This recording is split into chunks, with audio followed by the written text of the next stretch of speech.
All right, welcome back to the channel. It's your boy Fanon, and in this video, we're going to talk about what Tim Bradley has to say about the Errol Spence Yordenis Ugas fight. Up to his usual tricks. Let's talk about that in this video.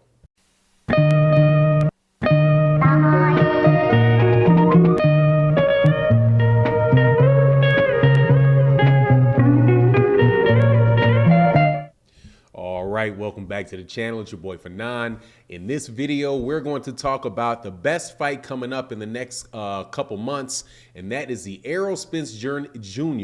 versus Yordenis Ugas fight. And we're going to specifically talk about what Tim Bradley is predicting or saying his concerns are for the fight. But before we do that, let me first ask you to support my sponsor for this video, BUSR. You go to busr.ag/Fanon, and if you deposit money for your wager, $10 or more for your wager, you will be able to participate in a giveaway where you may get an additional $500. So make sure that you go sign up over there, deposit if you are wagering on your football games today or basketball games later on in the week. Also, make sure you subscribe to the channel, share the video, hit the like button before you leave the video, and hopefully you'll watch the video all the way to the end. All right, so let's get into this, man. Tim Bradley's just a wild boy, man. I do not understand. I like Tim Bradley. I think obviously Tim Bradley really knows his boxing.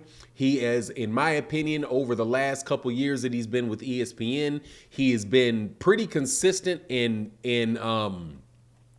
analyzing fights. He's gotten to the point really, where he actually predicted what punch Terrence Crawford would knock out Sean Porter with if it turned out to be a knockout. So the dude is just really on, really does know his boxing. However, when it comes to Errol Spence Jr., that is where I think, dude, that he puts on his company hat and joins the rest of the ESPN crew with very little, if anything, positive to say about PBC fighters. The only PBC fighter that I've really ever heard him even speak halfway decently about has been Gervonta Tank Davis, and even then he says he doesn't know if he's going to beat the ESPN fighter Vasily Lomachenko. So when Tim Bradley was talking about Errol Spence Jr. Yordenis Ugas, he says what a lot of people who I think are detractors, of Errol Spence Jr.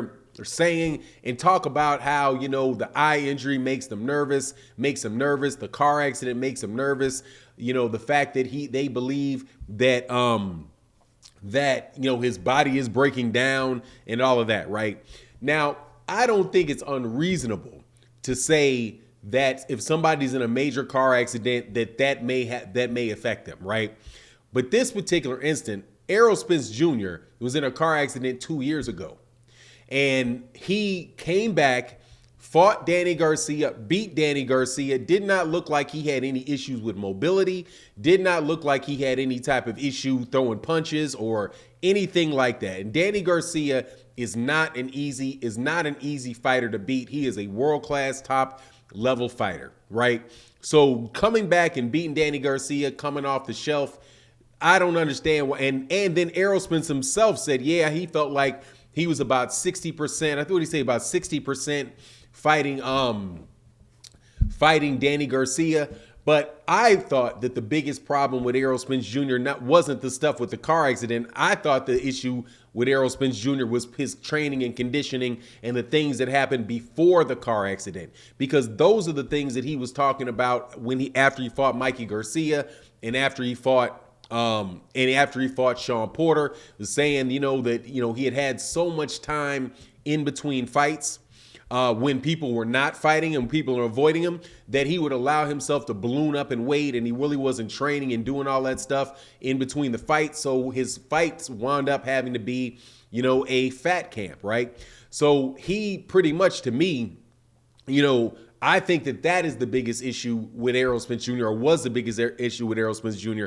But I don't see the same slowing down and breaking down that other people are talking about. And more importantly, I think when you talk like that, now that's not to say that I don't believe that Yordenis Ugas is going to be a good fight for Errol Spence Jr. It may be a difficult fight for Errol, because I think that may be the truth, man. As Yordenis Ugas showed, he is very good fighting against the southpaw, understands the southpaw stance and how to fight him. He's got an awkward right hand that loops behind, that can loop behind the protective guard or the high guard that Errol Spence Jr. uses. I would just hope that when people talk about the fight, and if you think it's going to be, a chance that Errol Spence Jr. is going to lose Yordenis Ugas, it could just be because Yordenis Ugas has a style that gives difficulty to Errol Spence Jr. and not discount Yordenis Ugas and Yordenis Ugas' ability. But I think Errol Spence Jr. is going to win the fight. And also, dude, I'm looking at what Errol Spence Jr. is doing in between fights. This is his second training camp in a row. Although he didn't get to fight Manny Pacquiao, he was in training camp for Manny Pacquiao, had gotten all the way in shape, and it was only like a couple weeks before the fight that he had the torn retina. Right. So I think that, I don't think you're going to see a lot of ring rust on him. It's not like he was sitting out, eating hamburgers and bags of food with grease coming through, grease pouring through the brown paper bag. He's been in shape and taking care of his business. So if Yordenis Ugas winds up being a difficult fight for him, winds up giving him, a hard time, man, it'll just be a credit to Yordenis Ugas. But as far as Tim Bradley, dude, Tim Bradley doesn't give Errol Spence Jr. much respect ever. In fact, it accused Errol Spence Jr. This is what I'm saying. You got to take some of this stuff. When it's talking about the X's and O's in the boxing ring, I'm not going to argue about, or the details of what's going on in the boxing ring. I'm not going to argue with Tim Bradley. The dude, like I said, has been very, very good at it. But when it comes to stuff outside the ring, predicting how somebody's body is reacting, even though you've literally not seen the guy fight in well over a year. And when you did, he looked just fine, right? And predicting what's going to happen because he had a torn retina. Now, there's a lot of people that have come back from torn retinas, because there's different levels of the retina tear, right? And you're susceptible to being re-injured, but you get hit funny in your eye. Anybody can get a retina tear. It's not like he has a broken orbital bone, right? Something where, if you put a bunch of screws in the side of your head to keep that orbital bone together, and you create too much tension on the other side of your head, so therefore the next time you hit, then that one can go, right? So, I just don't know. I think that, that the eye injury is more than likely not that serious. And if it does affect him, it'll probably affect him after the fight. If something happens, and you will find out that something happened after the fight.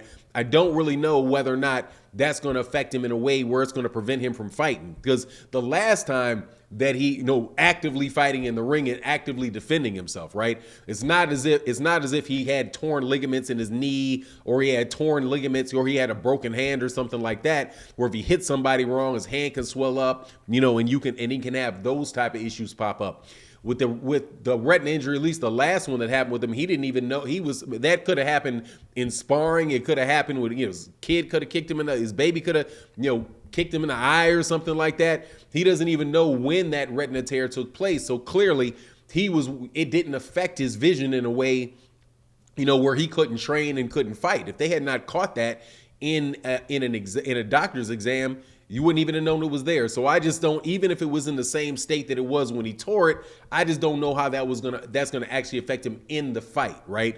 It may, if it happens again, it may be like, look, it's so severe you can't fight again, and there's that chance on there, but I just don't see what Tim's saying, man. Personally, I just think it's a little bit of the continued hateration of Tim Bradley on Errol Spence Jr., which I've seen him display for a while now. Even going to the point of after Terrence Crawford knocked out Sean Porter, to say that he thinks everybody now is going to run up to 154 pounds. That's the type of stuff when Tim says that. That's why I have a hard time with it. But anyway, that's my take on the matter. Please do me a favor, leave a comment in the comment section. Let me know what you think. Hit the like button on your way out the door. And thank you so much for watching the video and continuing to support the channel. And with that, I'm out. Peace.